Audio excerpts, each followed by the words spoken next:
On the morning of July 23, 2006, a 74-year-old artist named Maurice Agus paced back and forth near an art exhibit in Riverside Park in Chester-le-Street, England. And Maurice was frustrated because this was supposed to be one of the biggest days of his entire 40-year career as an artist. Right now, his exhibit, his masterpiece, should be full of people, but it wasn't. So Maurice's exhibit was called Dream Space. It was this massive structure about half the size of a soccer field, and inside of it was the sprawling network of small, colorful, interconnected rooms. Dreamspace was designed so that visitors could sort of wander from room to room and be affected by the music and soothing lighting and have kind of an immersive, serene experience. And this was by far the largest physical exhibit that Maurice had ever done. So it had taken a lot of preparation, and naturally there had been some construction hiccups, but it was all going to be worth it because Maurice knew it was about to be seen by a lot of people, since it was located in a really big public park. However, before they could actually open, there was still one more hiccup to deal with. This morning, when Maurice had arrived, he'd realized that part of his exhibit had not been set up correctly.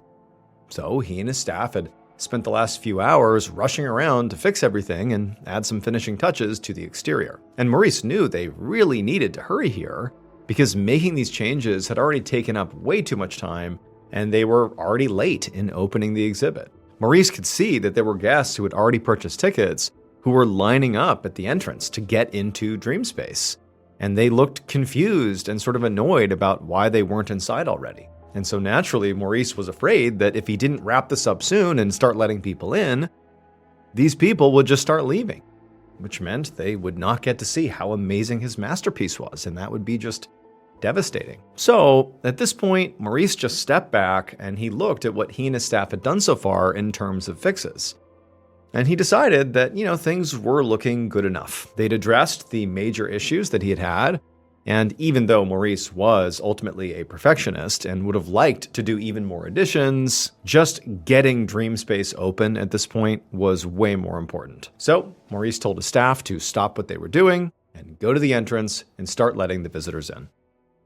A few hours later, around 3:15 p.m., 68-year-old Elizabeth Collings walked into Riverside Park with her 14-year-old grandson. They lived in the area, and they had just decided to take a walk together in the park. And Elizabeth was glad they had. It was like the perfect summer day. There was a light breeze. It was very sunny and warm.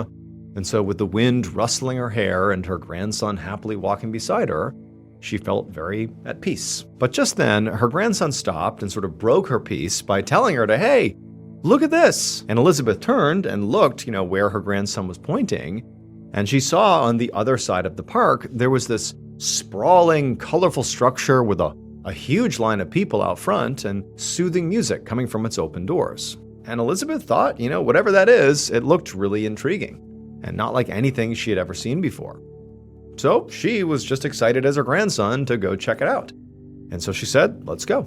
Just a few minutes later, and Elizabeth and her grandson had purchased their tickets and actually stepped inside the exhibit. And Elizabeth knew instantly that this had been a great idea. The lights were dim inside, and the colorful walls seemed to almost glow as they went from room to room. And all around them, the dreamy, tranquil music played. And even though it was fairly crowded and pretty hot inside, it still felt quite peaceful. And Elizabeth could feel her entire body just sort of relax. And for the next 10 minutes or so, she and her grandson just wandered around slowly, taking in the atmosphere and the lights and the music. It was really nice. At some point, they made their way into this room which had this beautiful blue hue to it. And there was some light coming in from the room next to them, which was sort of brownish.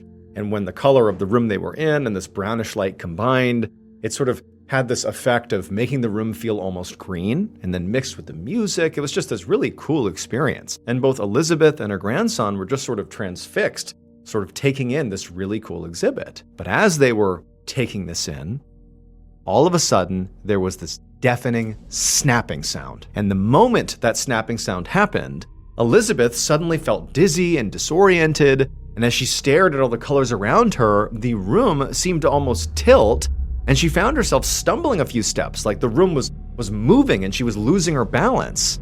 And at first she wondered if maybe the lights and the heat were just getting to her, except then she couldn't help but have this almost floating sensation, like the room itself was moving away from her.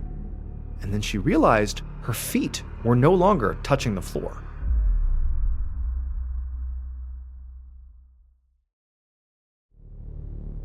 The creator of Dreamspace, Maurice, had been outside with the guests who were in line waiting to get into the exhibit. And so far, the day really had been going great. I mean, he had done all those last-minute changes and fixes to the exhibit, and he had sort of got it done just in time to open it up, and now all these people are here, and there's at least 40-some-odd people in line with more and more joining, and everybody who comes out of the exhibit is, beaming and talking about what an incredible experience it was. I mean, the day had been going great for Maurice until he heard that snapping sound. When that loud snap rang out, everybody heard it, and then Maurice, who was looking away from Dreamspace, he began hearing screams behind him. And then before he could say or do anything, he just sort of whipped around and looked, and all he saw were these shapes just falling from the sky and smashing into the ground. And at first, Maurice and everybody else around him didn't even know what they were. Then suddenly Maurice realized those shapes were people. So earlier in the day, when Maurice and his staff were sort of hustling to get all those last-minute fixes done on this exhibit so they could open it to the public, well, Maurice, who knew this was going to be his last big art exhibit, this was like the end of his career, it was supposed to be the exclamation point on a storied career here, he was so worried that if he didn't get the doors open fast enough, that people in line were going to leave and not even show up, and it would be this catastrophic failure, that he ultimately basically stopped his staff from finishing all the renovations, all the fixes he needed to do, in favor of just getting people in the door. And the way he sort of rationalized it was, well, I'm a perfectionist, and I would have liked to have done all the fixes, but I did enough. It's good enough. Let's get this place open. Let's send people in. The problem with that is some of the things that he overlooked in his haste to open up the front doors for the public included vital safety precautions. Some of these missed safety precautions included tying down a series of extra ropes to anchor the exhibit to the ground. The staff had ultimately tied down the front of the structure, but, because Maurice rushed them to get the place open, they didn't anchor the back of the exhibit. And this would turn out to be just a catastrophic oversight. Dreamspace was not a regular permanent art exhibit. It was not made of walls and concrete with a real foundation. It was an inflatable exhibit made of plastic sheeting, sort of like what shower curtains are made of. So even though there was just a light breeze going through the park that day, it was enough to sort of suddenly lift the entire Dreamspace structure out of the ground, because again, there was just a couple of anchors, not a full set of anchors, and so suddenly the wind yanks the space out of the ground. That was the snapping sound, and so basically this big structure turned into like a giant hot air balloon, and everybody inside of it, the dozens of people, including Elizabeth and her grandson, were thrown 30 feet into the air, and they're all trapped inside of this plasticky structure that's contorting in the wind up at 30 feet. And as the wind picked up, the higher up they went, the Dreamspace structure, as it contorted, began ejecting all of the people inside of it out. And so that's why when Maurice looked, he saw all these people falling to the ground. In the end, 27 people were injured and 2 were killed, including Elizabeth Collings. As for Maurice Agis, the creator of Dreamspace, he was convicted of a health and safety violation and given a fine. But despite that being a relatively light punishment relative to what happened, he was so devastated by the destruction that his creation caused that he never made anything like it again. This was the last piece of art he ever did. And in fact, he died just 3 years later in 2009.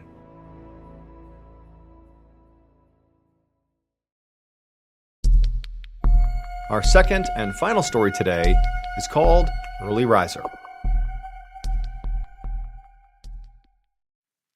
At 5 a.m. on December 24th, 1885, 30-year-old Samuel Wardell abruptly sat up in his bed in New York City, having just been woken up by the sound of his deafening alarm clock.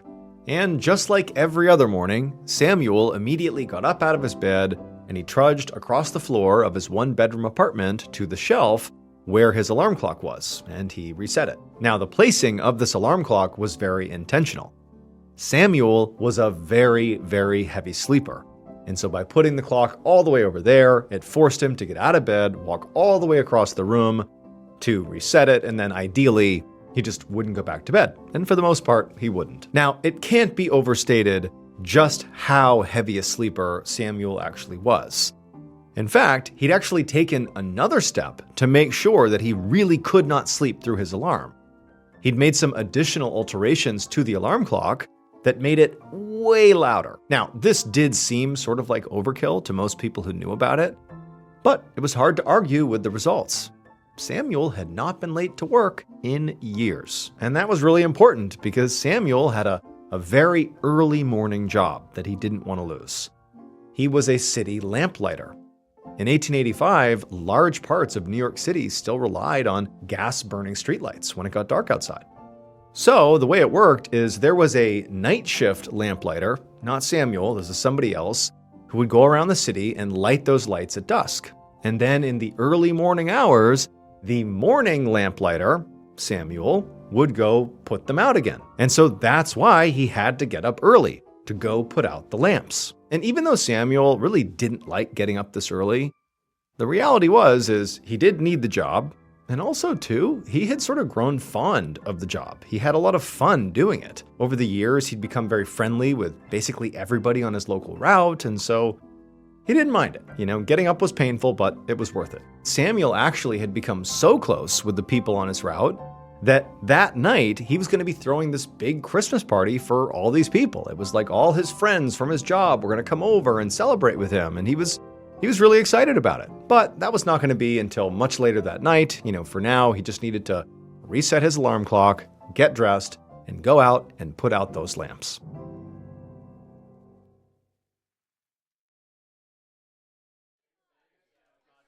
Fast forward to the end of the night, and Samuel now he's done with his work, he's back home, all his friends are over, and he's pouring some ale from this big barrel that his friends had brought over for this party, and he's just having a great time. The single room of his tiny apartment was now packed with about 30 people, and they too were all having just a great time. They didn't care how small it was. This was just like an awesome party. Now, by this point, Samuel and his friends had already spent the last few hours drinking, and so they were quite drunk, but they were having a great time, laughing and eating, and everyone's just having so much fun. And so even though it was definitely getting late, and Samuel did have to work the next day, it just felt like the party was not about to end anytime soon, and Samuel was not quite ready to turn it off yet. He was having too good of a time. And so when one of his friends randomly stood up and sort of drunkenly suggested they have an amateur boxing match, Samuel immediately voiced his approval. Along with everybody else, they cheered. They're like, yeah, let's do it.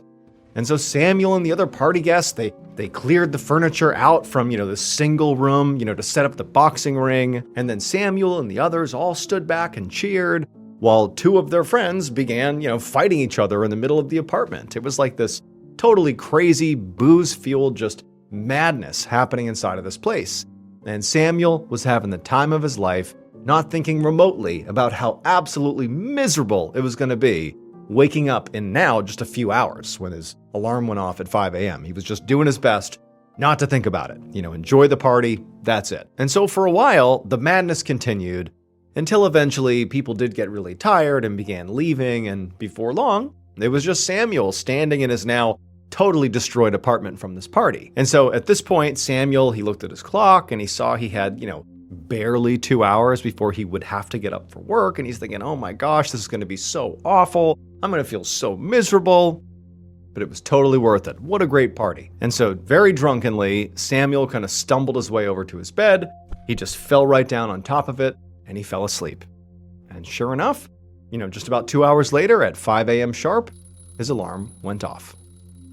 Hours later, on Christmas afternoon, a local police officer walked up to Samuel Wardell's front door and knocked. The officer was there because Samuel's boss had called the station when Samuel had failed to show up for work that morning. And this was so out of character for Samuel that right away his boss contacted the police and said, please, someone needs to go check on him and make sure he's okay. And so now the officer waited at the door for Samuel.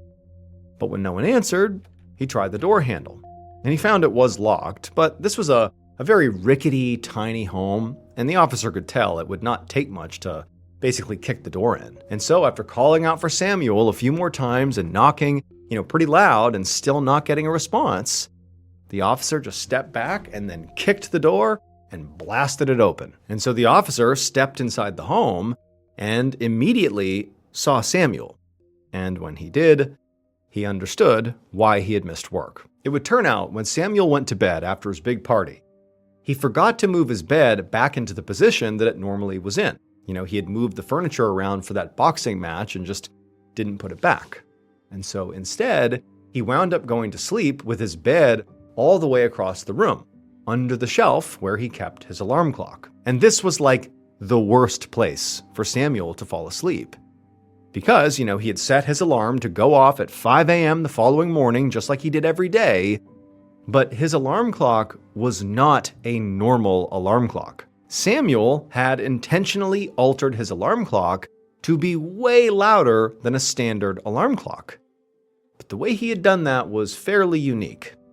He had run a wire between a normal alarm clock and this shelf that had hinges. Basically, the shelf could, be situated like this, or it could fold down, basically making it flush to the wall. So it could hold stuff or be flush to the wall. And so when his normal wind-up alarm clock would go off in the morning and begin to ring, it would begin to vibrate and would sort of move across the shelf. And connected to it was this wire that ran to the hinges. And at a certain point, when this alarm sort of got far enough, it would pull enough to disable the hinges, and the shelf that was situated like this would suddenly fall. And in order to make this alarm really, really loud, Samuel had put a 10-pound rock on that shelf. So the instant the hinges dropped, that 10-pound rock came crashing down and smashed into the floor, causing a huge noise that consistently woke Samuel up. But on the morning after his big party, because Samuel was sleeping now directly under the shelf because he didn't move his bed back, that 10-pound rock didn't hit the ground. It fell and smashed directly into Samuel's head and broke his skull. After being discovered by that police officer, Samuel was rushed to a local hospital, but later died from his injuries.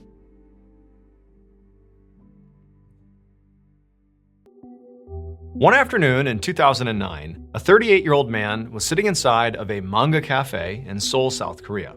So a manga cafe is a lot like a normal cafe. You can go inside and buy snacks or drinks and socialize, do whatever. But also, in manga cafes like this one, they have these big in-store libraries that contain manga. And manga are like comic books.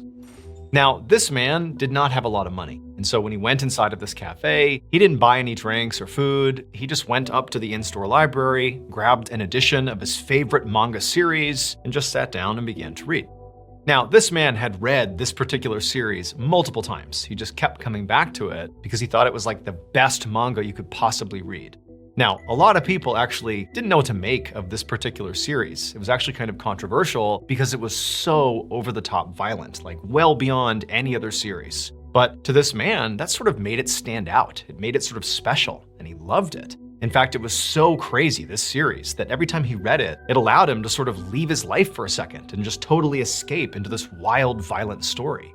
And right now, in this man's life, he really needed that escape, because his real life was pretty terrible.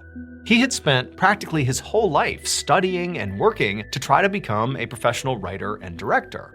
But in Seoul, the entertainment industry was pretty unpredictable. And so this man had successfully landed a couple of jobs here and there, doing some writing and, doing some directing, but they were small gigs and they typically fizzled out at some point. And so over and over again, like right now in this man's life, he found himself back in the same position he always was in, which was unemployed.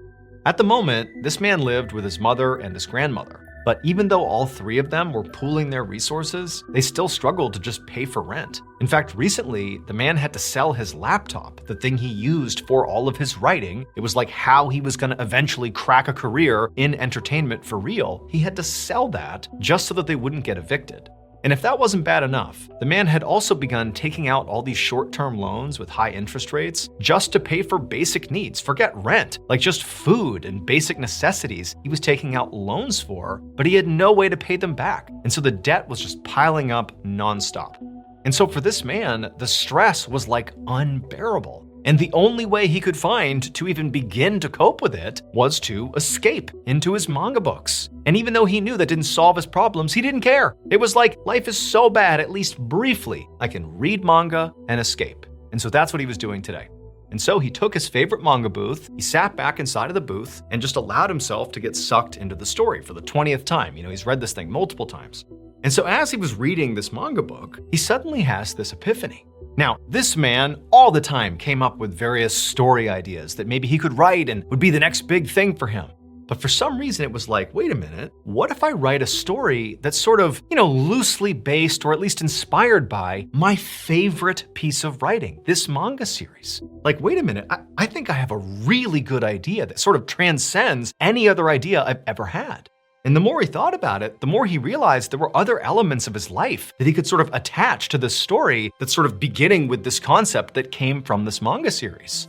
And so before long, he had put the manga book aside, got a pen and some paper, and just began writing down some ideas, general ideas for this new story he was going to try to write. And for hours and hours, he sat in the booth just writing like crazy. And by the time the cafe was closing, he had this amazing outline of a whole world, this whole story he was going to write. And he just knew this was the one. This was the thing that was going to break him out of poverty and officially make him a successful writer.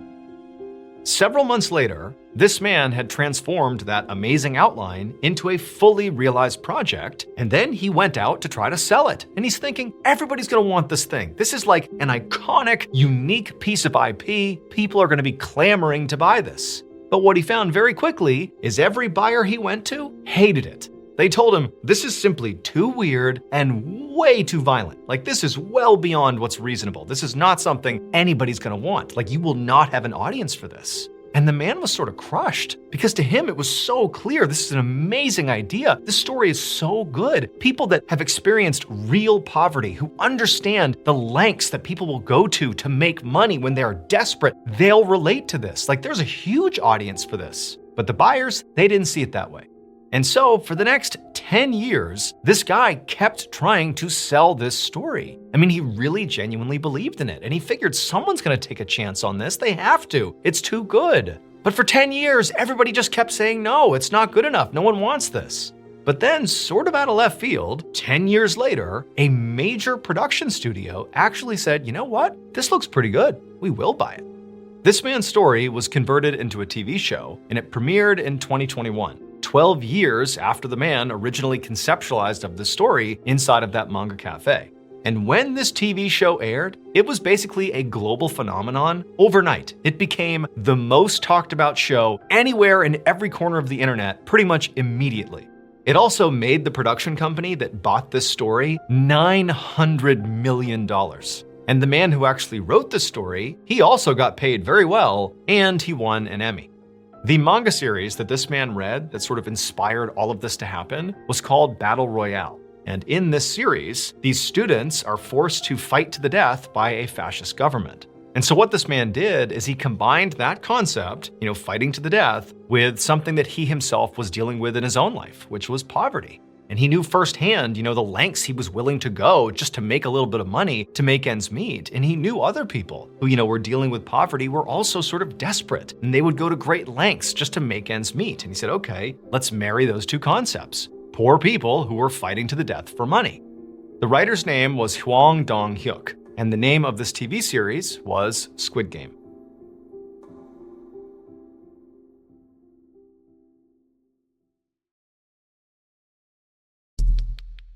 Our next story is called Hospital Rhythms.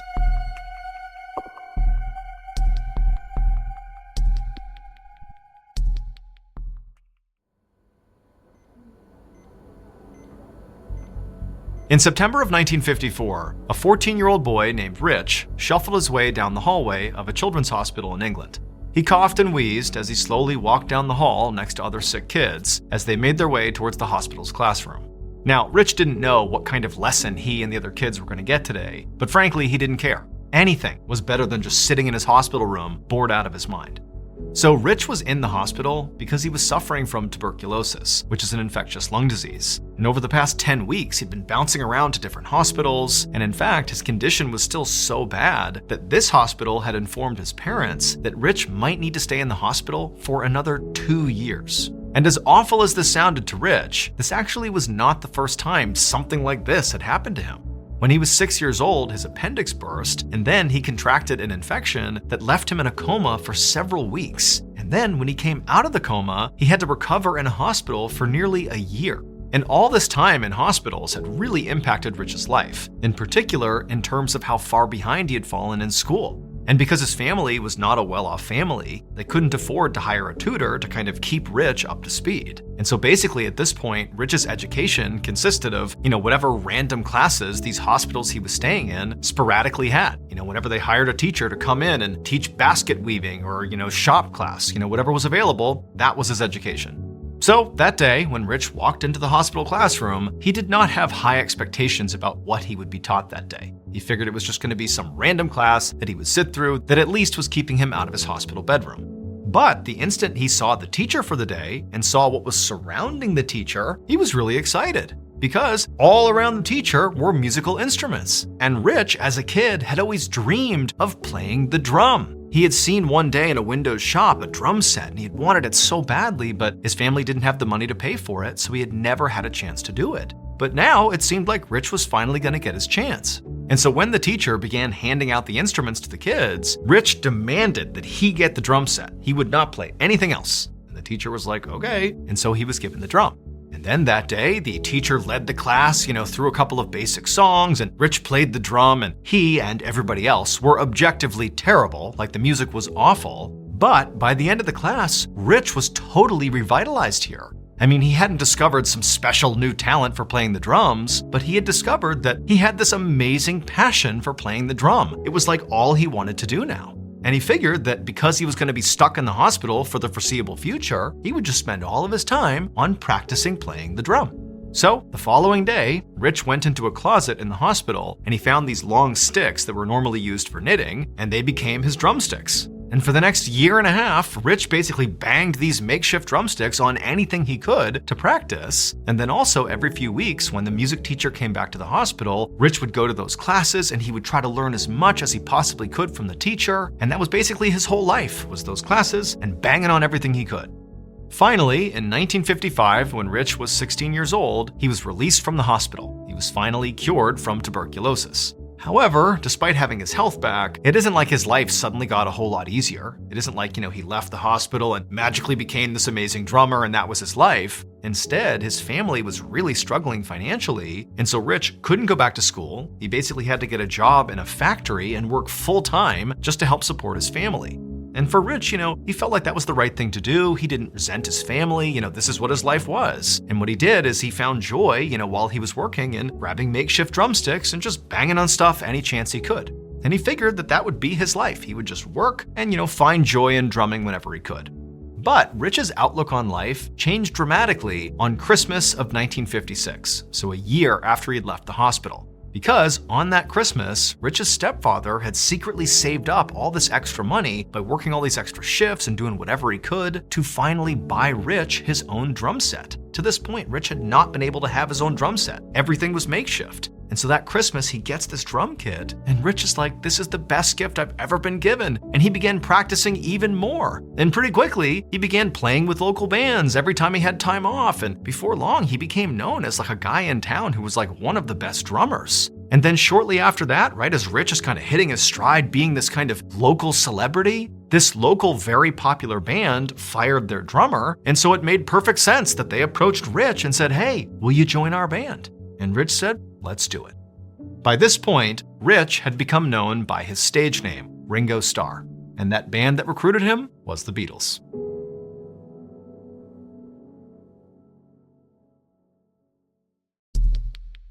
Our next story is called Storming the Castle.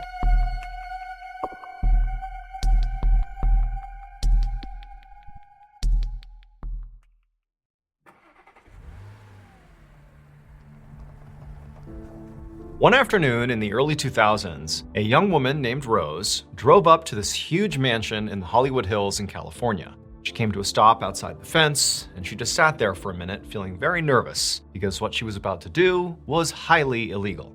So Rose was a musician, but she definitely had not made it yet. However, she was desperately trying to break into the industry. And so her big plan today was she was going to sneak in to this mansion, which was home to arguably one of the most famous people on the planet, a big-time musician, and her plan was to give them a copy of her demo CD, because she believed if they would just listen to just one song on there, they would be blown away by her talent and they would help usher her into the industry and her career would take off.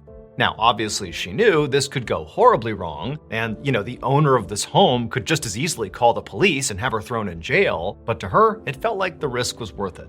And so Rose got out of her car and she looked up this huge driveway that extended up this hill, and it reached this big gate that sort of blocked off the driveway about halfway up, and then the driveway beyond the gate continued up to the mansion. And from where she was standing, there really was nobody out on the property anywhere. It was totally quiet, just this massive mansion up on a hill. But in front of the gate, on her side of the gate, was clearly the gardener. And, at first she thought maybe, the gardener was going to be a problem, that of course they would see her if she tried to break into the property. But, Rose was desperate and she thought the gardener looked friendly enough. And so she decided she would go up and maybe try to convince the gardener to let her go through the gate. And so she took a deep breath, and with her demo CD in hand, Rose began walking up this first stretch of driveway. And as she got closer to the gate, the gardener stopped what they were doing and turned to kind of see what this person was doing. And, Rose was very young and charismatic, and she seemed friendly enough. And she comes walking up the driveway, and she approaches the gardener and pulls out a $5 bill and hands it to the gardener and just says, "Look, I got no money. This is my last $5. Please, will you let me go through? I just want to drop something off."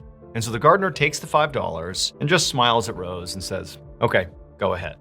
After all, Rose is like a kid. She seems completely harmless. What's the worst that could happen? And so Rose is kind of blown away that the gardener is actually letting this happen, but she doesn't wait. She just goes right past the gardener, slips through the front gate, and starts walking right up towards the mansion.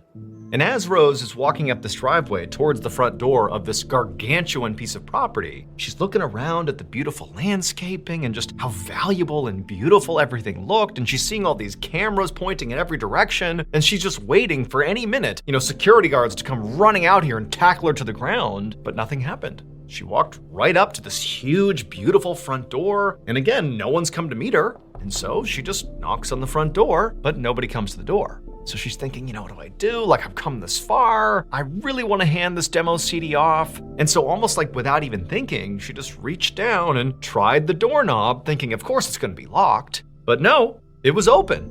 And so she turns the doorknob and pushes the door in. And now she's looking into the home of, again, one of the most famous people on the planet, and nobody's stopping her. At this point, Rose didn't even know what to make of the situation she found herself in. She had been fantasizing about how this was going to go for weeks leading up to this, and it didn't involve it being this easy and straightforward. But here she was, and so again, without hesitation, she just walked inside this home. And as she's looking around, everything is beautiful and everything is clearly so expensive. There's all this amazing artwork and fancy furniture. There's billiard halls, there's wine cellars. This is a gorgeous property, exactly what you'd expect for the person who lives here. And as she's kind of snooping around the first floor, looking for the owner, she's amazed to see that it's like nobody's home. It's just this vacant, unbelievable mansion. Eventually, she walks around and finds there's an elevator, and so she's like, all right, I'll just get in the elevator and go up. So she gets in this beautiful elevator, she shuts the door, she hits the button to go to the next floor, and as the car begins to move, she realizes this is gonna make some noise, someone's gonna hear me, oh my gosh, now I'm gonna get caught. And so she starts to freak out, and so she pulls out her big clunky Nokia cell phone, and she calls her mom, and when her mom picks up, she tells her that, almost certainly I'm about to get arrested here. And as her mom is like, what are you doing? What is going on here? The elevator that Rose is in came to a stop, and the door opened up. And as soon as Rose saw what was in front of her, she just lowered the phone, her mom still talking into it, and just stared. It was like she was totally struck by what she was seeing. Because right in front of her, in the room right outside of this elevator, is the person who owns this house. The extremely famous major celebrity who's just sitting there with a guitar, strumming along, just minding his own business. And he turns and looks at Rose, and Rose is looking at him, and there's this moment of just stunned silence, like neither of them can really figure out how this even came to be. Now at this point, Rose knew it was her chance. And so even though she's unbelievably starstruck and scared and has no idea what's about to happen, she just quickly walks a little bit forward into the room and throws her demo CD onto this table that was sort of between the two of them. And this big time musician is just like, again, standing there staring at her like, what are you doing here? And after Rose did that, she didn't say anything. She just turned, headed back to the elevator, and began to make her escape.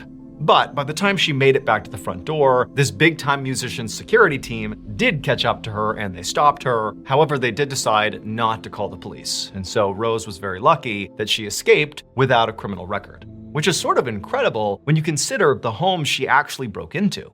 This was the home of Prince. Again, arguably at the time, one of the most famous people in the world. I mean, it's bad enough sneaking into anybody's home, but this is like egregious. So the idea that she got right up next to Prince and gave him her demo CD without consequence, pretty incredible. But despite all this, her interaction with Prince really didn't have any bearing on her career. He didn't care at all about her demo CD. He did not, throw her name out to industry contacts and, blow her career up. Basically, he said, I won't press charges, now get out of here. That was it. However, Rose did go on to become an incredibly famous musician in her own right. She just did it without the help of Prince. Today, Rose's tracks go multi-platinum, and she's sold more than 100 million copies of her records. Rose is actually her middle name. You very likely know her by her stage name, which is also her actual first name, and that is Kesha.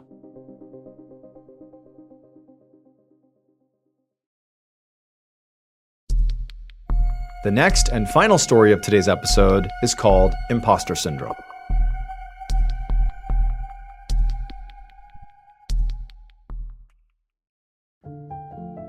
One day in 2008, a 50-year-old man named Carlo was at his home in Connecticut reviewing all this financial documentation. So Carlo had filed for bankruptcy a few years earlier, and it had proven to be very complicated. And there was all this paperwork he was still getting, and his bankruptcy case had not even finalized yet. And so what he thought would be sort of like a quick fix to a huge problem had turned into a really complicated mess, and now he had even more paperwork to sign. I mean, it was totally overwhelming. So Carlo was an actor, and in many ways he had had lots of success. He had been on Broadway, he had starred in shows and movies, like he was a respected actor with lots of contacts in the industry. But despite that, he hadn't really ever made it. Like he couldn't really consistently land high-paying or even consistent work, period. And so despite his reputation as being a very talented actor, it really wasn't translating to financial success. Now, this situation that Carlo was in would not have been that bad if he was single, but he wasn't. He was married with 4 children to take care of. And on top of that, Carlo also felt this really intense pressure that was sort of maybe felt in the industry in general, in the sort of entertainment industry, to keep up with his appearances. As much as he was struggling financially, he felt like he didn't want his peers to know that that might eat into his ability to get big roles. And so he's got all this pressure to take care of his family and all this pressure to maintain this idea that he's really successful and doing great. But in reality, he just felt like a total fraud. He had no money, and he felt like he didn't even know how he was going to dig himself out again. And so as Carlo is sitting there staring at this mountain of paperwork, he started to have this very dark thought that had sort of crept into his mind a couple of times over the past few months, as this huge issue just continued to get bigger and bigger. But now, this dark idea had become fully realized in his mind. He began to think, maybe if I were to die, there could be a large insurance payout to my family. That would solve their financial problems, and it would also sort of, abscond me from looking like the fraud that I really am. Nobody would know. I'd be dead. They wouldn't know that I had all these issues. I'd just, be gone, and people would miss me and my family. They'd be financially taken care of. Maybe that's a possibility. Obviously Carlo was not trying to end his life because he didn't want to be here anymore. He just felt like he did not have another way out. And so he actually went to his wife and began sort of, nonchalantly asking her questions about their, various insurance plans to see if he had a good life insurance policy that would pay out if he were to go. And And eventually, he got his wife to tell him that, yeah, you have a very generous life insurance policy. We are good if, the worst were to happen and something were to happen to you. And at that point, Carlo felt like, that's it. That's the way to fix this problem. I need to die. However, when Carlo actually did begin researching this route, seeing exactly how, an insurance payout would work if he were to take his own life, he quickly learned that, payouts after a suicide on these life insurance plans are very complicated. And there's all these stipulations involved because, insurance companies do not want people taking their own life in order to get these payouts. And so Carlo was quickly seeing that if he were to take his life, it would not be like, okay, quick payout to his family. Quite the opposite. And in some cases, his family might not even be entitled to this payout. And so Carlo's thinking, well, okay, I can't take my own life. I need to find another way to have my life come to an end. And so he's thinking, okay, I'll start picking up really dangerous hobbies and maybe I can sort of die by accident. Maybe I'll start hang gliding and fall out of my harness and that'll be the way I die. And maybe that'll lead to a payout. Or I'll start doing base jumping or all these different things that might reasonably explain why he suddenly died. But he also was thinking, people would see through that. I'm not the type of guy that picks up really dangerous hobbies, and so that could be kind of suspicious. He's like, okay, well, what else could I do? And he's like, oh, I could hire a hitman. Somebody else will kill me, and then, it's not my fault. Somebody else took my life. That'll allow for a payout, right? But, the more he thought about it, the more that too seemed highly suspicious. I mean, people don't usually get away with hired hits. And so several months go by, and Carlo is still alive because he's basically discovered that there really isn't a way to intentionally end his life, directly or indirectly, without getting caught and sort of jeopardizing the one thing he wants this to do, which is to have this payout for his family. And so he's just sort of stuck in this situation that he does not feel like he can get out of. Like he's just completely buried by debt and this general financial crisis he's in. And so Carlo was doing really the only thing he knew he could do, which is just to get out there and audition for as many shows and movies and various acting opportunities as he possibly could to at least, get some amount of money coming in, even though clearly it was still never going to be enough. But in late 2008, Carlo got an interesting call from his agent who worked to get him some of these roles. Now, Carlo's agent, who did understand Carlo was in dire straits here, quickly explained to Carlo that, this role didn't really pay much, but, you'd be able to be a part of a very big show. I mean, yeah, your role is sort of minimal, but this is huge. It's a big credit, and, maybe it lends itself to you getting other work. This could be a great opportunity for you. Now, Carlo had heard his agent sort of pitch him on various roles and the opportunity and all that before, and so he was grateful to be, told this is a good opportunity, but he was sort of skeptical. But he received the script and he began reading about, what his character would be doing in the show. And he quickly realized that, this role actually might be more perfect for me than even the producers and directors might realize. So this role was for this particular character on the show who sort of, in the show, hides in plain sight. Like that's sort of the way they need to be portrayed. They're this huge influential character in one way, but to the eye of the audience, they sort of look like a nobody. They're sort of, again, hiding in plain sight. And Carlo, in his own life, very much felt like he was sort of hiding in plain sight. To his peers in the industry, he's this acclaimed actor who's getting all these roles and everything's so great. He's a family man with 4 kids. But privately, he's living this hell. He's got all this financial debt. He's considered killing himself for an insurance payout to pay for his life. Like he's living a completely double life here. And so he felt like, I know how to hide in plain sight. It's literally what I do every day. That's my actual life. And so he takes this role, and Carlo does such a world-class job portraying this character who hides in plain sight that the director and all these people who are working on the show, they're like, oh my goodness, Carlo is incredible, and this character that he's portraying, we gotta find a way to expand this character and make them more meaningful in this show. And so they quickly began writing in additional scenes into this big time show for Carlo's character. Again, not because the character was so good, but because Carlo was so good at portraying that character. And as this character's role grew in the show itself began to succeed even more. Like the audience was like, wow, we love that character. And so the character only grew and became a staple in this show, and it ultimately completely changed Carlo's life. Not only because this would be the opportunity that would make him massively famous and hugely successful, but also because he got paid and he was able to escape the financial hell that he was in. Through this incredible experience, Carlo would get paid millions and millions of dollars and would be nominated for multiple Emmy Awards. Now, you might know Carlo by his full name, which was Giancarlo Esposito. But if that name doesn't ring a bell, you very likely do know him from the life-changing role that he portrayed on this show. He was Gus Fring, the chicken shop kingpin from Breaking Bad.